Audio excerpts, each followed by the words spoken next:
Hello, YouTube. This is Dimon360, and I am coming back. This is, again, another tier list. I swear, I'm trying to do less of these. But, again, I'm going to be re-ranking all the Star Wars films with the TV shows, i.e. The Mandalorian, Rebels, Clone Wars, and Resistance. Now, the reason why I'm re-ranking the films is I did a experiment recently. This experiment was I rewatched all of the Skywalker Saga films, minus, actually, Solo 2. I didn't do Rogue One, actually. That was honestly the only one I didn't do. I don't know why I did that. But yeah, and I rewatched them without the foreknowledge, and I saw how much I would enjoy them. And some of them I enjoyed more, some of them I enjoyed less. And my opinions have now drastically changed. They were already drastically changed before I did the experiment. I just wanted to do for a test. Plus, I wanted to see where the TV shows came in next to them. So, henceforth, this tier list. So, F is for the ones I think are really, really bad. E is for really bad, F is for the worst. E is for pretty bad. D is for bad. C, average. B, good. A, really good. S, amazing. Okay. Now, this is going to be from worst to best, because I want to get the negatives out of the way and then go to the positives, rather than do that. Okay, so the first thing I would like to say, I have not watched Star Wars Resistance. I never watched Resistance. I watched, the first episode, maybe the first episode, or second episode. So, I can't exactly rank it. I have heard that it's very, very bad. So, because of that, I'm just gonna say it's really, really bad. I've heard it's more childish than Rebels, which is amazing. Because I'll get into Rebels when it shows up. I will get into Rebels when it comes up, but yeah, that's pretty childish. So, there we go. I don't have much to say about Resistance. I have more to say about the other stuff. Alright, so, my least favorite Star Wars film has not changed. Even with the experiment, this film still turned out to be my least favorite. The Last Jedi. Yep. Always has been, always will. Well, actually, I have a confession to make. When I first walked out of the movie theater from Last Jedi, I adored this movie. When I first saw it, I adored it. In fact, when the backlash started coming out, I was defending the film. However, during a game of Battlefront 2 with my friend over the Christmas vacation, we started debating about Last Jedi. Because at the time, I liked it. He didn't like it. He still doesn't like it, and now I hate it. But, we were debating over the film, and afterwards, I rewatched the film a few weeks later, kind of when it came out on, Blu-ray or whatever, or DVD and Blu-ray. I'm like, alright, I want to see what he was talking about. And I rewatched it, and I really started to notice a lot of the issues he brought up. And a lot of the things that I was defending in the film weren't really making sense compared to the dislike. And then I watched it way later down the line, and I realized, and now I was older, I had grown up, and I was really starting to understand some of the secret, hidden stuff in Canto Bight that was hidden beneath the surface, hidden beneath the soil, and all of that. And that's also when I started writing. And I got into writing, and I realized how flawed the writing was in this film. And that's why it's now my least favorite. So, as for why this is my least favorite, I'm going to try and be concise.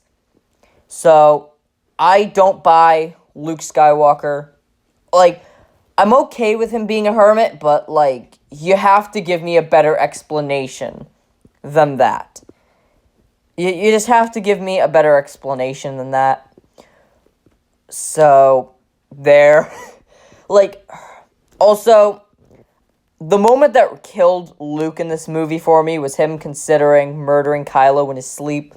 Here's the thing, for people who defend that scene. It's one thing to be in a rage-filled frenzy state, attempt to kill your dad, when he threatens to turn your sister into a killer, mass murderer machine, just like you, a person who's killed hundreds of thousands of people, in front of his master who's killed 10 trillions of thousands of people, and you've just watched the rebel fleet get blown up and everything, and you realize time is short, your friends are gonna die, and it's another thing for your nephew to be having a bad dream.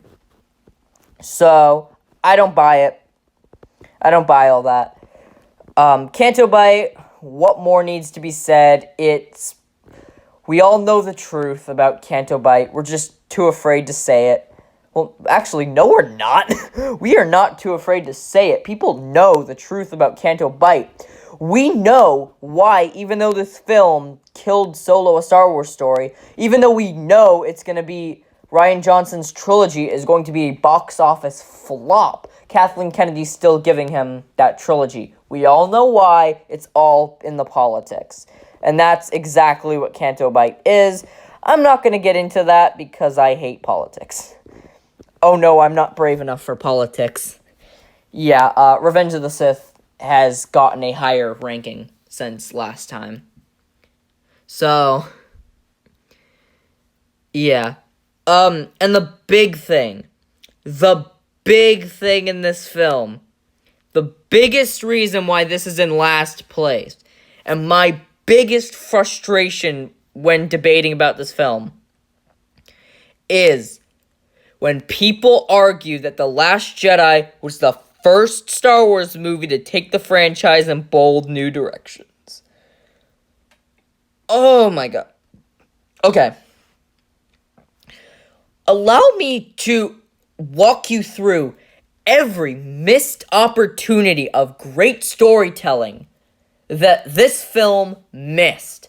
Number 1, killing off Leia.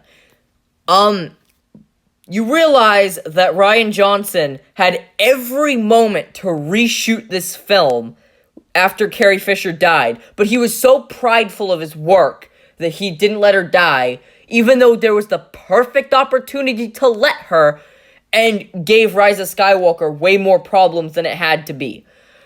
If Leia had died, what if Snoke had given the order to the other 2 TIE fighters? That would have given Kylo another reason to turn on Snoke than just Snoke bullying him about his mask.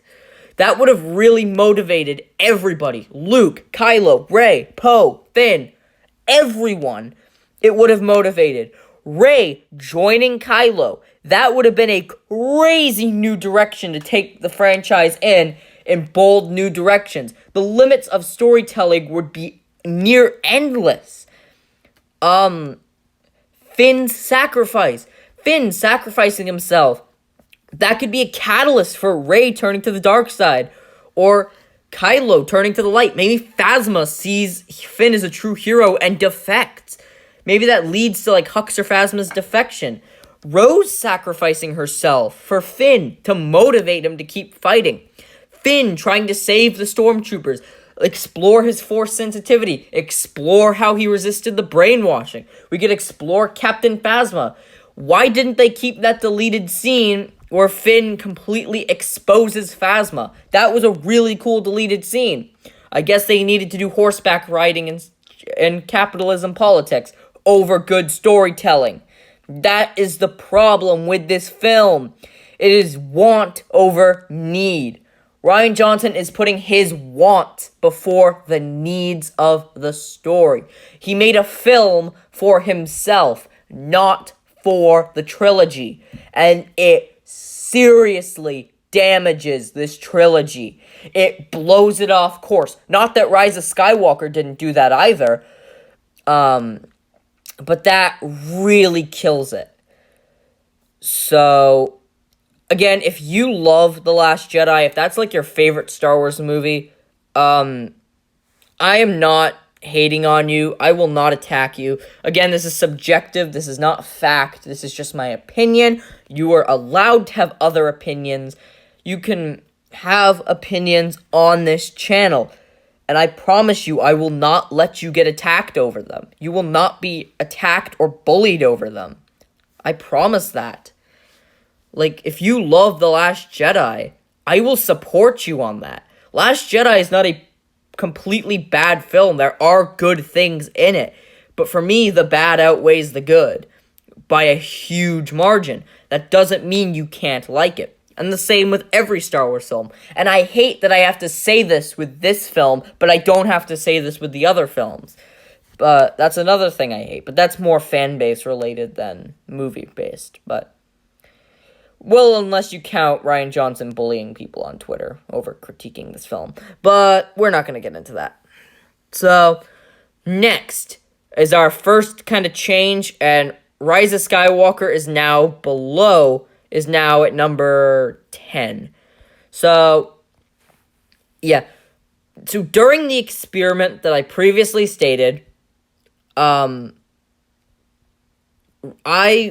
have to admit that as much as I didn't like, Last Jedi, and as much as it, tries to push Force Awakens out of the way, Rise of Skywalker feels so detached and on its own in the trilogy. Like, it doesn't feel cohesive with the other two films. It just feels like its own anthology fanfiction of things that would happen. And I don't like to call Star Wars films fanfics, because there was a lot of work and effort put into those films. Just to call them fanfictions, I don't really like. But that's really what this film was a fan fiction. This was J.J. Abrams' fan choice of his fan fiction of what was gonna happen. And he did all play, no work. He didn't put the work into how that was gonna happen. He's just like, yep, Palpatine's back. Rey's having a struggle with the dark side. Han's returning as a ghost. Final Order. Yay! But he doesn't explain any of it. He just says it's here and has fun with it, but you still need to explain that. You still need to build on the world if you're gonna do that. And, again, at least Last Jedi. And I will admit that it technically is Rian Johnson's fanfiction of his fanfiction Star Wars movie. It's his dream Star Wars movie. But at least he put the world building and he did the work. At least he did the work and the world building and the character development. So I'll give him props for that. J.J. Abrams did not do that with Rise of Skywalker. And he had to do it way more than Rian Johnson. Like, with what he was doing with Rise of Skywalker, he had to do it, but he didn't, and that really holds the film down. Again, wasted opportunities. Why didn't they just kill off Chewbacca? He does literally nothing throughout the rest of the film. They wasted R2-D2, one of the biggest characters in the whole thing. Rey's turn to the dark side could have been something really interesting. You could have really explored the Chosen One prophecy and how Palpatine survived and why it doesn't ruin Vader's sacrifice, even though it does now because they didn't explore it. But, yeah, there is some good with this film. Ben Demption was pretty cool. Lightside Ben was pretty cool. What else was there? It looked good. That and Last Jedi, they looked good, and they had good performances. But, like, yeah, this film really didn't feel like a Star Wars film. It just felt so detached from the rest. So it's at F. So, alright, moving into the E category, we got The Phantom Menace. I don't hate The Phantom Menace, but I'm not a big Phantom Menace fan, either. First of all, for me, Tatooine is really, really boring. Now, I know some people like the pod race. I don't, because I'm not a big fan of sports and racing. So, yeah, the pod race isn't all that enjoyable for me, which kind of ruins Tatooine even more. Coruscant is boring, but it does give some really valuable world building to the Republic and the galaxy, and I appreciate it. I do appreciate like the world building and stuff, but I wish it was kind of more Lord of the Rings-esque rather than just politics. As I've already said, I'm not brave enough for politics. I hate politics.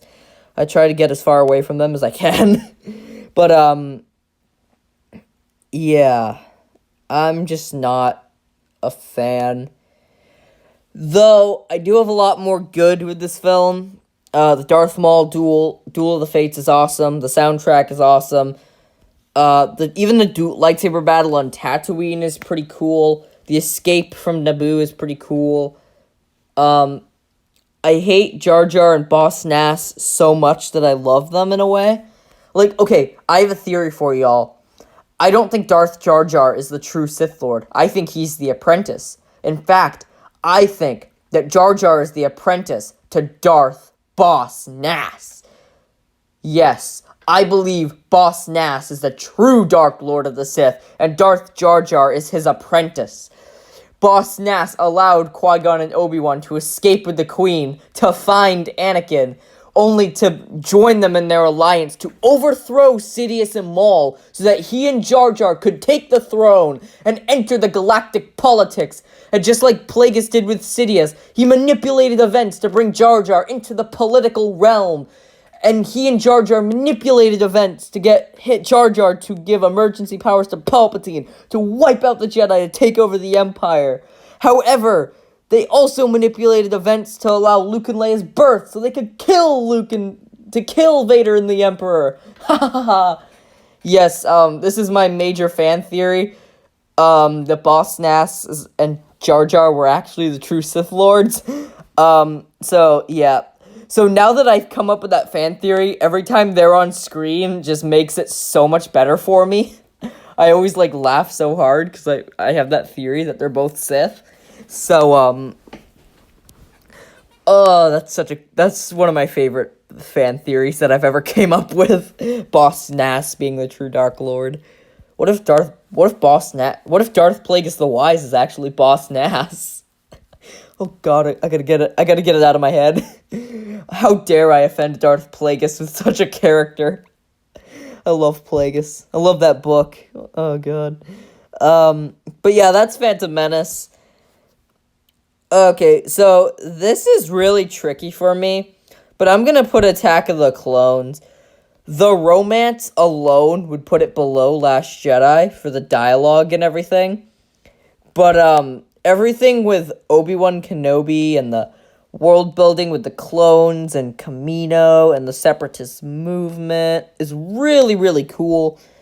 Sir Christopher Lee plays Count Dooku perfectly. He is the perfect Count Dooku. I wish Dooku was in more of the prequel trilogy. I wish he was a bigger character, but he is still an awesome character nonetheless. I kind of like the mystery. I kind of don't like the mystery. The politics are a little less boring, but they're still kind of boring. We see Boss Nass and Darth Jar Jar manipulate their plans as Jar Jar gives emergency powers to the Supreme Chancellor. Oh god, I gotta stop with that theory. But, yeah, that's funny. So, again, I love Anakin's scene of murdering the Sand People and tapping into the dark side and Qui-Gon talking. The Battle of Geonosis was like, okay. I mean, I think it was a little too over the top. The Droid Factory was over the top. Obi-Wan vs. Jango Fett is just an awesome Force user versus non-Force user. It's just awesome. Such an awesome fight scene. I really don't think young Boba Fett should have been a clone. I think he should... For me, I think Boba Fett should have just been Jango's son, and Jango's wife got killed by a Jedi, and that's why he's teaming up with Count Dooku to kill the Jedi, is that he knows that they're going to execute Order 66, and he wants to be the face of every Jedi that gets slaughtered. I think that would be kind of cool, but they didn't go with that, so, oh well. But as bad as this film... Well, this film isn't terrible. I'm kind of split on this film. I'm really just kind of split on it. So, there we go. I'm split on it. But it led into Clone Wars, and you will see how highly I place Clone Wars. So, alright, so this is another change to the D level. This is where I'm putting Star Wars Episode 7, The Force Awakens. Now, originally, I'm actually going to put this... In fact, I'm actually going to give it a tie with Solo: A Star Wars Story. These two are tied for this spot. For Force Awakens, they did set up a pretty decent... They had a decent start. They introduced some okay characters. Finn was the one I really liked in Force Awakens, and then the next two films went and wasted him. Poe was alright. I don't like Rey. I hate Rey. She's my least favorite Star Wars character. I hate her more than Jar Jar and Rose and Holdo. Really, because there was just such a lack of a plan. And as I've said before with Avar Kriss, I don't like Mary Sue's, and Rey is a terrible Mary Sue. Oh, hey guys, I had an idea. Since, High Republic comes out in January, you think we should do Rey versus Avar Kriss for April Fools and do the Battle of the Mary Sues? Oh god, I already have a Rey matchup for an April Fool's matchup, but we won't get into that yet. I won't spoil it. That and Kylo vs. Kytus will be on April Fool's. So, but Force Awakens for me,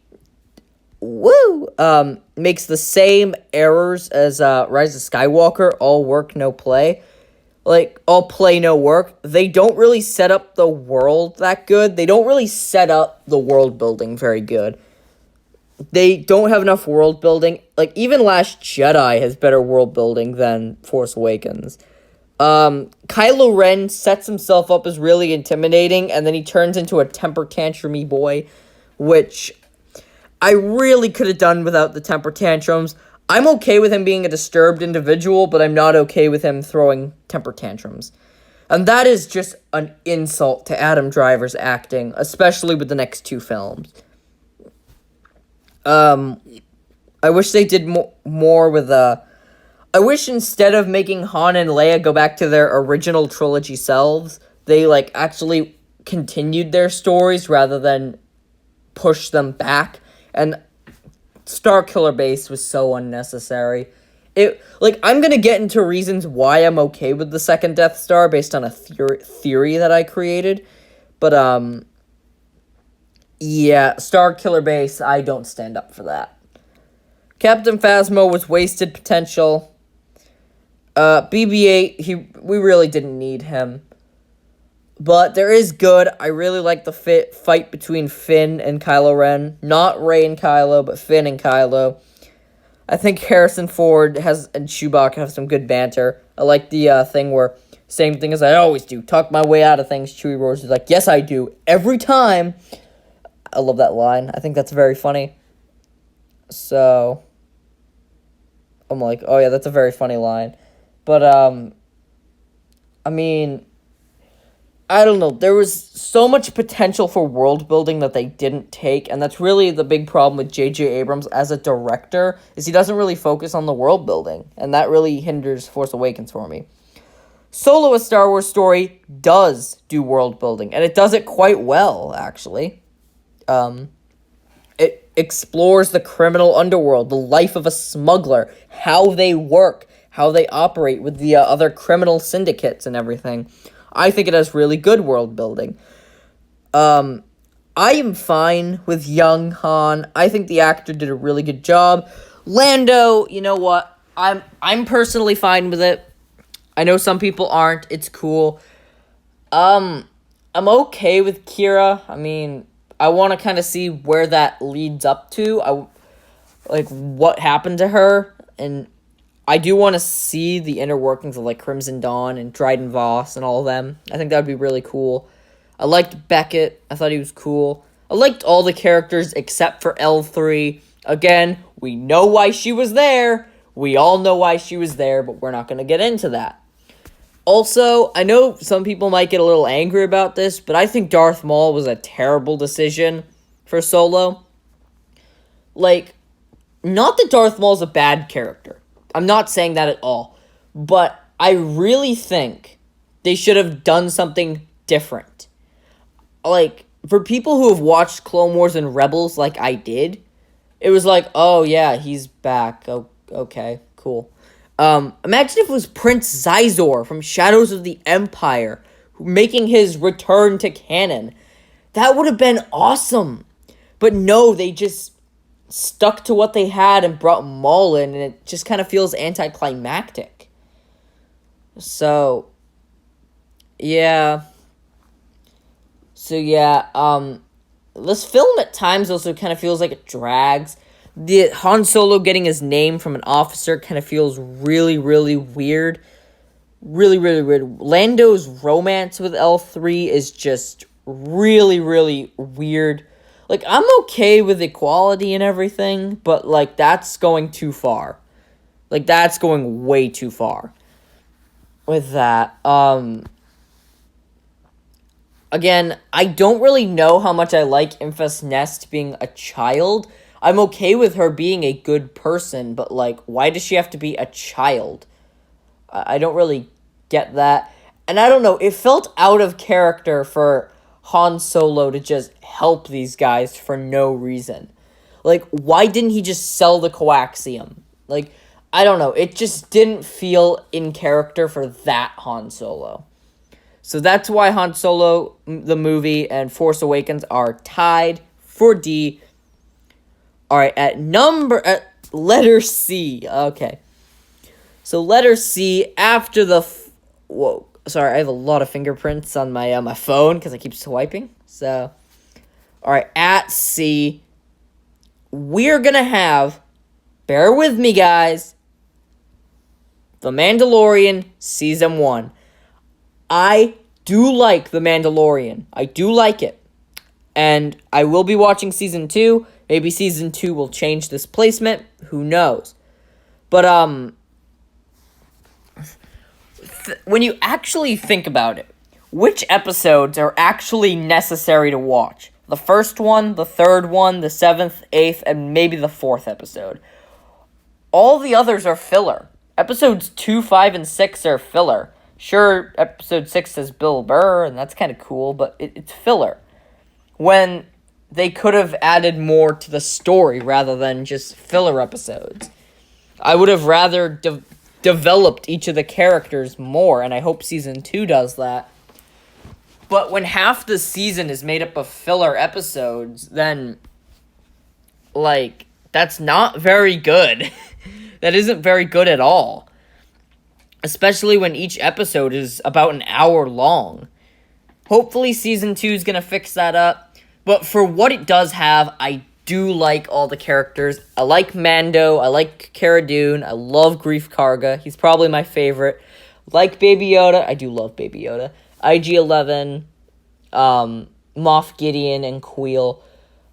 I am so excited for Moff. Like, Giancarlo Esposito, with all the things he's sharing about Season 2. He's getting me so excited. I love Giancarlo Esposito as an actor. I think he's awesome. And I love how excited he's getting over this. I think Pedro Pascal does a good Mandalorian. Maybe not for long. We don't know. Woo! I do have something to say, though, which, I feel like people are going to get really, really angry with me for saying this. But does anyone else feel like Baby Yoda is kind of a Gary Stu? Like, he's instantly loved by the Mandalorian and everybody. He's really overpowered. And, like, he's overpowered. He's loved by everyone instantly. So, like, he's kind of a Gary Stu. Like, I mean, if we're going to call Rey a Mary Sue, which she is, and yes, I did watch that Rey is not a Mary Sue official guide. I disagreed with a lot of points in it. I agreed with a lot of points in it, but I also disagreed with a lot of points in it. But, yeah, Baby Yoda is kind of a Gary Stu. He's still really cute, though. I have a feeling that he may have had some training. I mean, he's 50 years old, and he's an infant, so I wouldn't be surprised if his homeworld, maybe someone in his homeworld, taught him about the Force, or taught him a few tricks about the Force in his past. But, yeah, he's kind of a Gary Stu. That's why Mandalorian's at sea. It's half filler episodes and that, but I do enjoy it. So, I do enjoy it. Then we have Star Wars Rebels. Now, Star Wars Rebels is really, really difficult for me to place because there's a lot with this I like and there's a lot of this I don't. The childish behavior of some of the characters in some of the episodes is really, really weird, especially the first season. The first season is really annoying for me. Ezra, I don't really care enough about Ezra. I just don't care enough about him. Like, yeah, I just don't care enough about him. Kanan, I kind of do, but, like, Jedi Fallen Order exists, Cal Kestis exists, and, like, I was much more intrigued by Cal Kestis than Kanan Jarrus. Sabine Wren we had to wait until season 3 to get character out of her, and I should not be waiting 3 seasons to get character out of someone. Though I did like what they did with her character. Zeb, Chopper, and Hera are kind of just there. I liked the introduction of the canon Inquisitors. All of the ones in Rebels kind of suck, but it led to the Jedi Fallen Order Inquisitors. Cough, cough, second sister. Cough, cough, Trilla, who is my babe! Sorry. I love Jedi Fallen Order. I'm sorry. I will calm down now. I will tell you where Jedi Fallen Order lands on this list. I promise you. You will see where Jedi Fallen Order does land. I assure you that. But yeah. Yeah. Again, Darth Maul, I think they wasted his potential. I did like how they gave him his satisfying end, but with Clone Wars Season 7 and everything, I really feel like there was a lot of wasted potential with him. I wanted to see him maybe do like a rebellion against the Empire. I think it would have been really cool if he did a rebellion against the Empire and he tracked down the son of Skywalker to kill him and lure Vader out of hiding, and then Obi-Wan had to stop him. That would have been way more compelling than Maul just trying to kill Obi-Wan out of revenge for no reason. So, yeah. And then for the positives, Ahsoka versus Vader, everything with Ahsoka basically was just awesome. Oh yeah, I have a thing to say about the world between worlds. Time travel in Star Wars is BS. It's terrible. Why the hell did they do it? I think it's so broken. It's so broken. I am okay with a Star Wars multiverse, but I'm not okay with literally ripping into time. It breaks canon so much more than the Holdo maneuver. It's so insane. It's so over the top. I'm okay with it being a gateway to a multiverse, but I'm not okay with it being to a time travel. It's nuts. So that's why it's there. Alright, moving over to B. To letter B. Letter B. We have A New Hope. I like A New Hope. I really like A New Hope. I really like it. But, like, A New Hope, for me, just, like, it's a great start to the saga and to the original trilogy. But it's kind of boring. Like, compared to the other films, like Empire, Jedi, Revenge of the Sith, Rogue One, Clone Wars, and everything, it's just kind of boring. So, the Obi-Wan versus Vader fight doesn't really stack up, but then we got the SC-38, which is really, really good. If you haven't seen it, check it out. It's awesome. The guys did a really, really good job with that. I have deep respect. So, deep respect. Again, but apart from that, I really don't have any problems with this film. So there A New Hope goes by itself in the B spot. Alright, no changes, as Rogue One is at a... Again, I've said everything I have said about Rogue One. This movie, like, if you're gonna say Last Jedi had balls, take a look at Rogue One. This film killed off its entire cast just to make a point about how brutal war is. Like, this movie did not play around. This movie did not have your silly little horseback riding on the casino planet to stop fighting what we hate but saving what we love. No, this was like straight up war. Like there was no messing around. This was dark. I loved how Vader didn't have to come to them. They had to go to Vader. I thought that was really cool. Oh, sorry about that. I love the main cast. Of Jin, Cassian, Baze, Chirrut, even Bodhi to an extent. Saw Gerrera kind of felt a little too cuckoo for me, but I really liked him. He was cool. He was awesome. But, yeah, you know how it is. Edu was kind of cool, not really. But the final battle on Scarif is crazy. It's awesome. The humor in this movie is actually funny. Like, Force Awakens had meh funny humor. Last Jedi had horrible comedy. Rise of Skywalker had horrible comedy. Solo had meh comedy. Rogue One had some pretty solid comedy. That's how you do comedy in a Star Wars movie. With K2SO. So, there you go. Plus, Vader's scene at the end is just awesome. That's just pure Vader awesomeness. So, yeah. There you go. I know a lot of people just don't like Rogue One because they're like it's like a wasted story opportunity or something, or they wasted story opportunities or like they wasted the characters by killing them off. But you know what? I can agree with those opinions. I can accept those opinions. I don't agree with them. But yeah, that's Rogue One. Now, this is where the changes come in. These are where the big changes are. Originally, my first place, now my third place, Return of the Jedi. Okay, this is my theory for the second Death Star and why I'm okay with it. My theory is that the Death Star we see in Revenge of the Sith is the second Death Star. However, the rebellion was growing, so Palpatine realized he couldn't let all his resources go to waste, so he made a smaller Death Star. He made Krennic make they had the super weapon all designed and everything, and he ordered Krennic to make a smaller Death Star to distract the rebels while they worked on the big Death Star. That's my theory, and that's why I think it works. Ewoks were kind of silly. I mean, I don't know how to feel about them. The Jabba's sail barge was really unnecessary. They could have done a lot more before that. They could have done a lot more. And they could have made it a little more consistent. But it's alright. I like seeing the culmination of the original trilogy. It was really cool. Vader's redemption, everything in the throne room is my favorite stuff in all of Star Wars, like movie-wise, not counting EU because the expanded universe would destroy it. But yeah, I love all the Vader redemption stuff.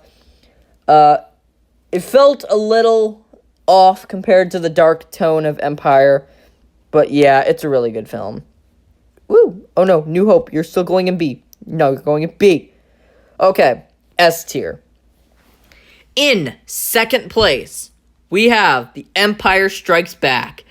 What more can we say about Empire Strikes Back that hasn't already been said? It is an awesome Star Wars film. This is the way to make a sequel. Add interesting new characters, do the world building, explore the world, take the series in new, bold directions. Yeah, Last Jedi has balls. Do you understand how big of a twist Luke, I Am Your Father was? That changed the entire tone of Star Wars and cinema in general. Like, people were going into A New Hope like, yeah, Luke's just gonna grow strong and cut down Vader. The end. No, like, they changed the course of cinema by bringing in Vader's redemption and all that. Having the bad guys win, that was one of the first times that ever happened in cinema. So, don't give Last Jedi the credit for having the balls when Empire had the balls. The acting was awesome in this film. Vader is at his Vaderiest, and that's another word for saying best.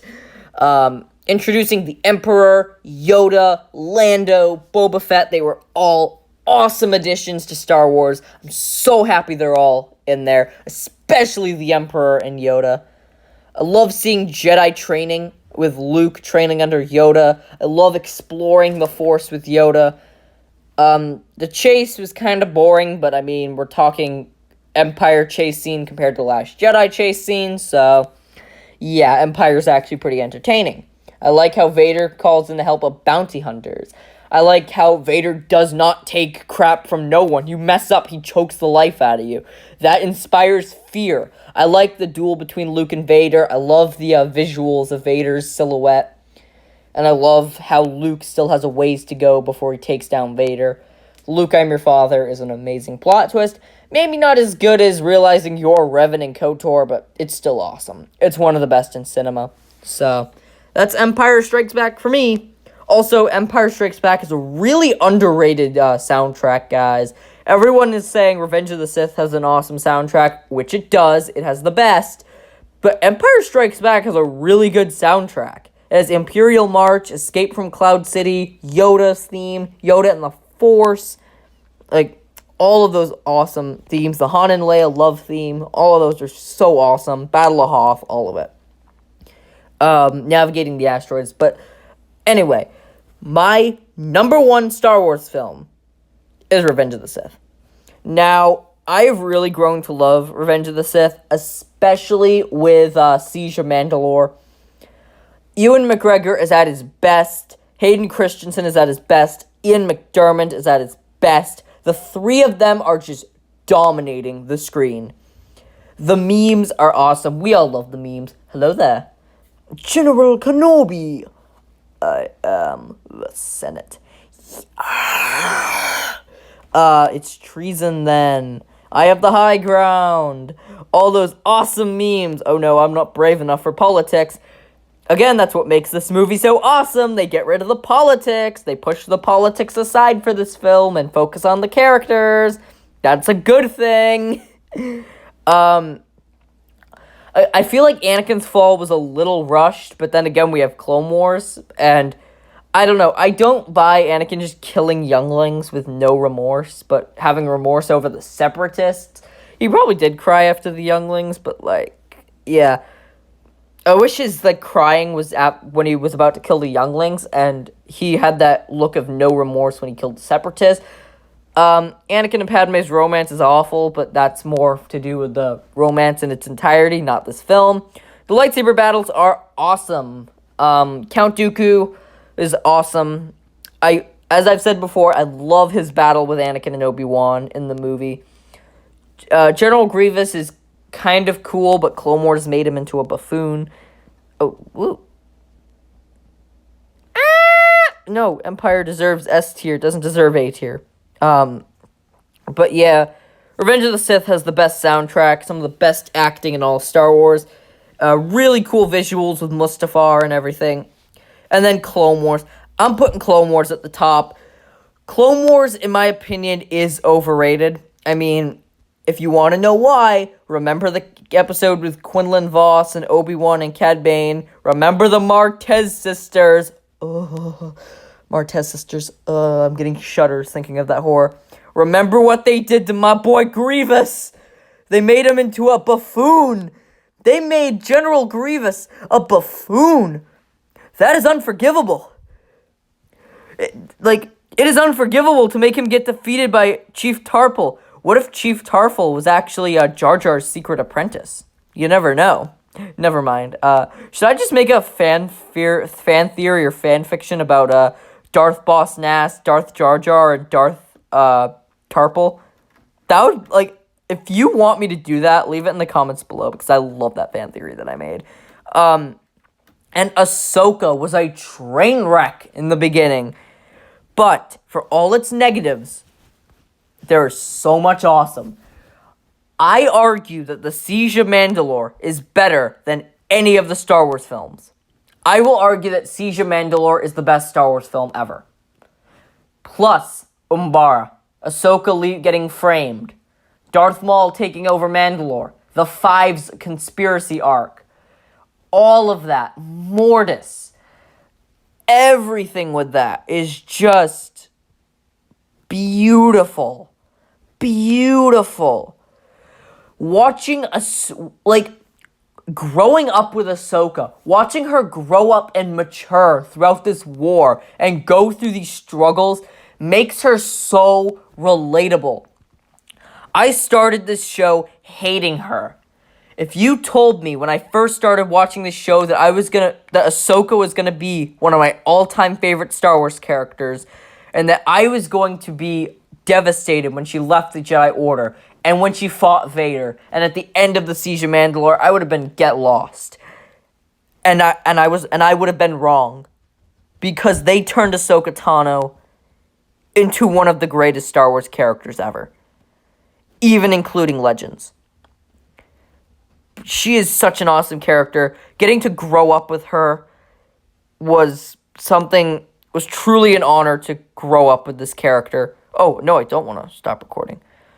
Anakin is so awesome in this. Obi-Wan is so awesome. I love the clone troopers. I love Captain Rex. I love what they did with Darth Maul. I love his kind of unhinged performance. And I love him especially in Siege of Mandalore and everything. So, yeah. Clone Wars is awesome. It's flawed, but it's awesome. It's a flawed masterpiece. But yeah, that is my ranking of my new ranking of all the Star Wars films and TV shows. In S tier, we have The Clone Wars, Revenge of the Sith, and Empire Strikes Back. A tier, we have Return of the Jedi and Rogue One. B tier, New Hope. C tier, Mandalorian, Star Wars Rebels. D tier, we have a mix between Solo: A Star Wars Story, The Force Awakens, and I'm pretty sure I put Attack of the Clones in E, but you know what? It's okay. It's a very low D. In E, we have Phantom Menace, and in F, we have The Rise of Skywalker and Last Jedi. With Star Wars Resistance, I haven't even watched it. Thank you guys so much for watching, and I'll see you guys next time. Peace out.